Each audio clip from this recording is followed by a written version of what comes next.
मिश्रा जिंदाबाद जिंदाबाद जिंदाबाद। परसा तिवारी ग्राम सभा से देवेश मिश्रा जी के भारी से भारी मतों से विजयी बनाई जा। ए दादी ए चाची हाथ जोड़ के निहोरा करो तानी जा कि इनके भारी से भारी मतों से जिताई जा और विजय के तिलक लगाई जा और गांव के विकास के पथ पे आगे बढ़ाई जा।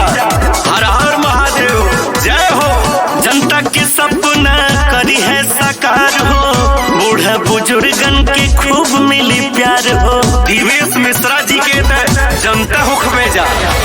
जनता के सपना करी है साकार हो, बूढ़ा बुजुर्गन के खूब मिली प्यार हो।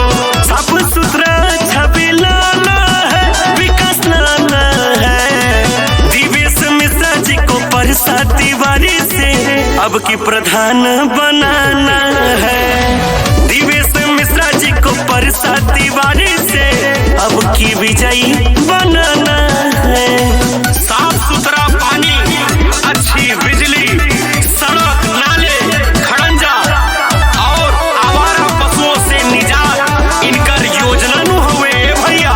खूब प्यार आशीर्वाद दी जा।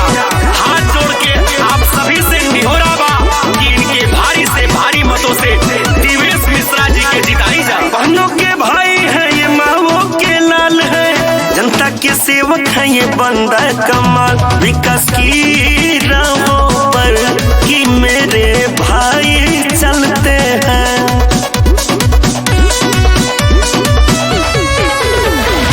नेता युवाओं का और सरदुआओं का, जीती है चुनाव फिर चमकी हो। गौआ खूब काम होई हो, गावे गावे नाम होई हो। परसा को नंबर 1 बनाना है, बनाना है। परसा तिवारी से देवेश मिश्रा जी को अब की प्रधान बनाना है।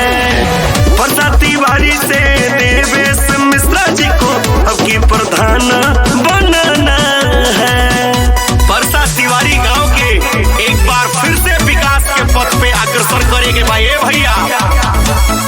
सभी बाबा दादी चाची चाचा भैया भाभी सबसे हाथ जोड़ के निहोरा बा कि इनके प्यार आशीर्वाद दी जा और विजयी बनाई जा।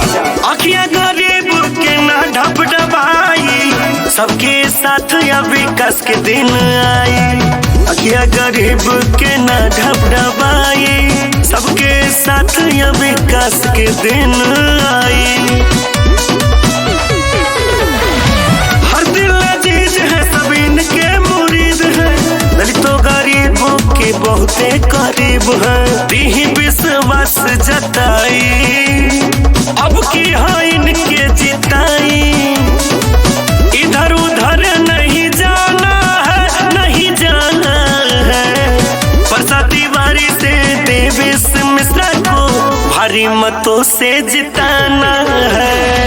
परसा तिवारी से देवेश बाबा को अब की विजयी बनाना है। तो भैया हो, परसा तिवारी गांव से देवेश मिश्रा उर्फ जीन जी को भारी से भारी मतों से विजयी बनाई जा और गांव के विकास के पथ पे आगे बढ़ाई जा।